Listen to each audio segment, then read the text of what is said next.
اعوذ باللہ من الشیطان الرجیم بسم اللہ الرحمن الرحیم الا ان اولیاء اللہ لا خوف علیہم ولا هم يحزنون وقال رسول اللہ صلی اللہ علیہ وسلم خیارکم فی الجاہلیت خیارکم فی الاسلام اذا فقہوا او کما قال النبی الکریم صلی اللہ علیہ وسلم۔ محترم سامعین کرام، سامعات، 21 اگست 1944 ایک عظیم انسان، عظیم رہنما، عظیم مہربان، امام انقلاب حضرت مولانا عبید اللہ سندھی نور اللہ مرقدہ آپ کا یوم وصال ہے۔ مولانا عبید اللہ سندھی 1872 میں آپ کی پیدائش ایک سکھ گھرانے میں ہوتی ہے اور آپ دنیا سے پردہ فرماتے ہیں 21 اگست 1944 کو بحالت صوم یعنی روزے کی حالت میں آپ دنیا سے رخصت ہوتے ہیں۔ مولانا سندھی بچپن ہی سے اللہ نے ان کو ذہن دیا تھا، عقل دی تھی، اور انہوں نے دین اسلام جب مطالعہ کیا، غور کیا، پڑھا، انہیں یہ چیز پسند آئی تو اسلام کی خاطر یہ قربانیاں دیتے ہیں، اور کتنی بڑی قربانی! سب سے پہلا اسلام کی خاطر اپنے نام کی قربانی دی، اپنا نام تبدیل کر کے عبید اللہ رکھ دیا۔ پھر اسلام کی خاطر اپنی ماں کی قربانی دی، پھر اسلام کی خاطر اپنی بہن کی قربانی دی، اسلام کی خاطر اپنے ماموں کی قربانی دی، اسلام کی خاطر اپنے خاندان کی قربانی دی، اسلام کی خاطر اپنے علاقے کی قربانی دی، اور یہ قربانیاں دیتے ہوئے، تکلیفیں اٹھاتے ہوئے یہاں سے نکل کر سندھ پہنچ جاتے ہیں۔ اور جب انسان اللہ کی رضا کے لیے قربانی دیتا ہے اس پر آزمائش ضرور آتی ہے، لیکن اللہ تعالیٰ کی مدد اس کے شامل حال ہو جاتی ہے۔ اب جب وہاں پہنچے، شیخ المشائخ مخدوم العلماء حضرت مولانا محمد صدیق برچونڈوی نور اللہ مرقدہ، آپ کو ان کی مجلس ملتی ہے، آپ کی صحبت میں بیٹھتے ہیں، ان کی نگاہ ہے ان پر، توجہ ہے ان پر، اور وہاں پر مولانا سندھی نے اس خانقاہ سے جو چیز سیکھی وہ اسلام کی معاشرت تھی۔ مولانا کے دل میں اسلام کی معاشرت رچ بس گئی، یہ اس خانقاہ کی برکت تھی۔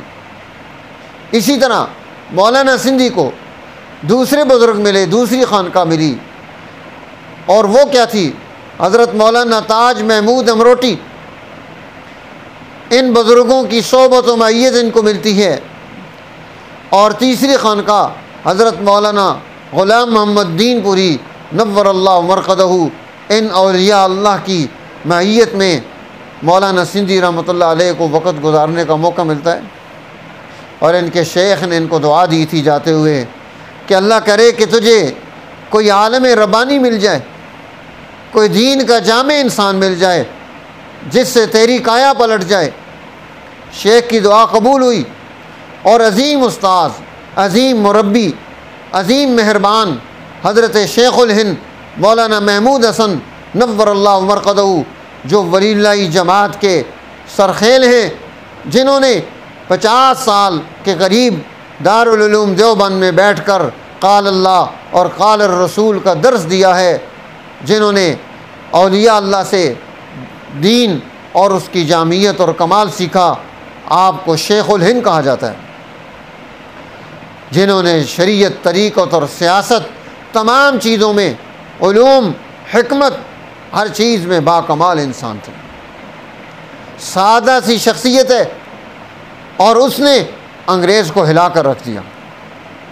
میرے دوستو، یہ ہیں مولانا سندھی، جن کی تربیت حضرت شیخ الہند کر رہے ہیں، انہیں علم دے رہے ہیں۔ دارالعلوم دیوبند کے ایک استاذ کہنے لگے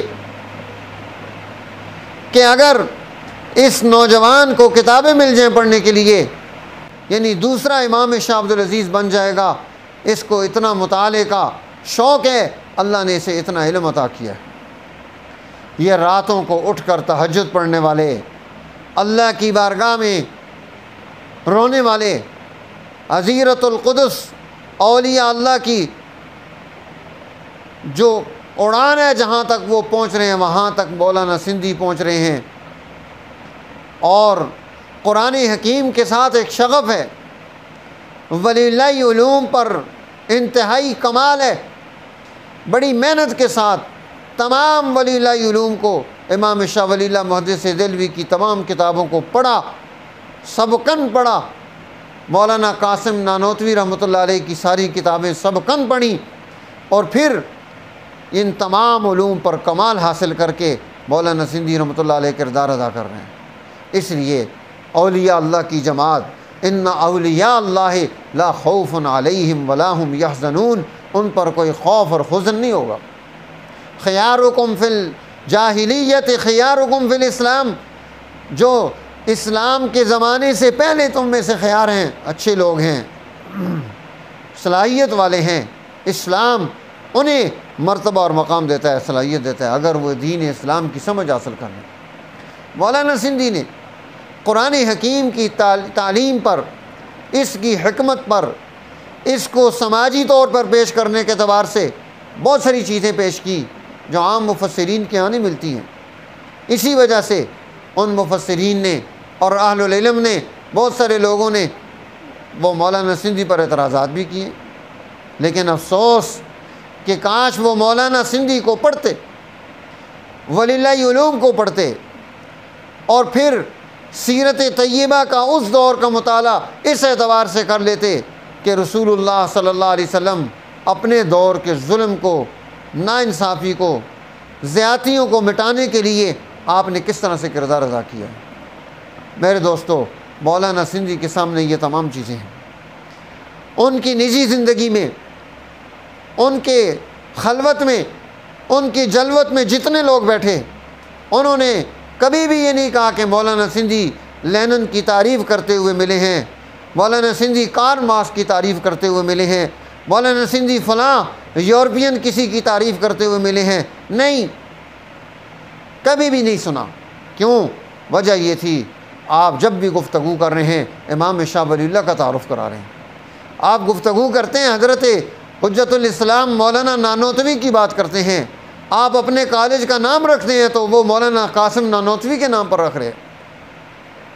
مولانا سندھی نے دین اسلام کو زبردست انداز سے پیش کیا، اور وجہ یہ تھی کہ آپ کے سامنے جو لوگ تھے وہ یورپ کا نوجوان تھا، جسے یورپ گمراہ کر رہا تھا، جسے روس گمراہ کر رہا تھا، جسے دین اسلام کا درست تعارف چاہیے تھا، اور ہمارے یہاں مذہبی لوگ صرف دستار، جبے کبے، واہ واہ، گاڑیاں، بنگلے، ان چیزوں میں لگے ہوئے تھے۔ مولانا سندھی نے ساری زندگی سادگی کے ساتھ گزار دی ہے۔ جب واپس آتے ہیں تو ان کے پاس کیا چیز ہے؟ ایک چادر ہے اور ایک قرآن حکیم ہے، کچھ بھی نہیں پاس۔ میرے دوستو، یہ مولانا سندھی ہیں جنہوں نے جد و جہد کی، اور جب یہاں دارالعلوم دیوبند سے فارغ ہوتے ہیں تو یہاں قرآن پڑھانا شروع کرتے ہیں۔ دلی جاتے ہیں، نظارت المعارف القرآنیہ بنا کر قرآن پڑھانا شروع کرتے ہیں، قرآن کی جماعت تیار کر رہے ہیں۔ آپ کابل جاتے ہیں، کابل جا کر قرآن پڑھا رہے ہیں۔ آپ ماسکو جاتے ہیں، روس جاتے ہیں، وہاں جا کر قرآن کی تعلیم دے رہے ہیں۔ آپ جو ہے ترکی میں قرآن کی تعلیم دے رہے ہیں۔ آپ حرمین الشریفین میں پہنچتے ہیں، وہاں پہنچ کر قرآن کی تعلیم میں مصروف عمل ہیں۔ قرآن پر ساری زندگی خرچ کر دی، اور جب آپ 1939 میں پاکستان واپس آئے، واپس آ کر آپ کی ساری جد و جہد، ساری کوشش، ساری محنت کس پر تھی؟ اللہ کے قرآن پر۔ اس کے مسودے تیار ہو رہے ہیں۔ جو آدمی آ کر پاس بیٹھتا ہے، ایک ان دو علماء نے، اہل العلم نے ان سے قرآن حکیم کی تفسیر پڑھی تو 3-4 ہزار صفحات پر مشتمل ان کو ساری چیزیں انہوں نے لکھوائیں۔ بیرانہ سالی، بڑھاپا، بیماریاں، پریشانیاں، اس کے باوجود وہ قرآن پڑھنے والا جب ان کے پاس آتا ہے تو اس کے لیے ان کی زندگی وقف ہے۔ اس حال میں اس دنیا سے جا رہے ہیں، یہ لوگ قابل قدر لوگ ہیں، یہ ہیں لیڈر، یہ ہیں رہنما جو جھکے نہیں، جو بکے نہیں، جنہوں نے اپنا سودا نہیں ہونے دیا، جنہوں نے اسلام کو سمجھا اور سمجھ کر اس پر عمل کیا۔ وہ اس طرح سے روایتی طور پر کہ ہمارے والد صاحب مسلمان تھے، دادا مسلمان تھے، ہم بھی مسلمان ہیں، ایسے نہیں آئے۔ تو میرے دوستو، ان لوگوں کو پڑھنے کی ضرورت ہے۔ آج بھی اگر آپ کو اعتراض ہو تو آپ مولانا سندھی کی کتابیں پڑھیں، مشاہدہ کریں، غور کریں، کوئی بات اگر غلط ملتی ہے تو پیش کریں کہ یہ بات غلط ہے۔ آپ کو اگر آپ اپنا زاویہ نگاہ درست رکھیں گے، آپ کو اندازہ ہوگا کہ یہ بڑی اونچی باتیں ہیں۔ تو میرے دوستو، ان اولیاء اللہ کے ساتھ نسبت، تعلق دنیا میں بھی کامیابی کا زینہ ہے، آخرت میں بھی کامیابی کا زینہ ہے۔ ہماری طرف سے، ہماری قوم کی طرف سے اللہ تعالیٰ انہیں بہترین بدلے عطا فرمائے، اعلیٰ علیین میں جنات الفردوس میں جگہ نصیب فرمائے، اور جن لوگوں نے ان کے ساتھ اس دور میں تعاون کیا، قربانیاں دیں، اللہ تعالیٰ ان سب کو بھی ہماری طرف سے جزائے خیر عطا فرمائے، دنیا اور آخرت کی ہر خوشی مقدر ہو ان کا، اور اللہ کے ہاں ان کو بزرگیاں ملیں، اور یہ دین اسلام کی عظمت اور اس کے قوت و طاقت و غلبے کا جھنڈا دنیا میں لہرائے۔ اللہ تعالیٰ ہمیں اس کے لیے قبولیت نصیب فرمائے، ہماری نسلوں کو قبولیت عطا فرمائے۔ شکریہ، وآخر دعوانا الحمدللہ رب العالمین۔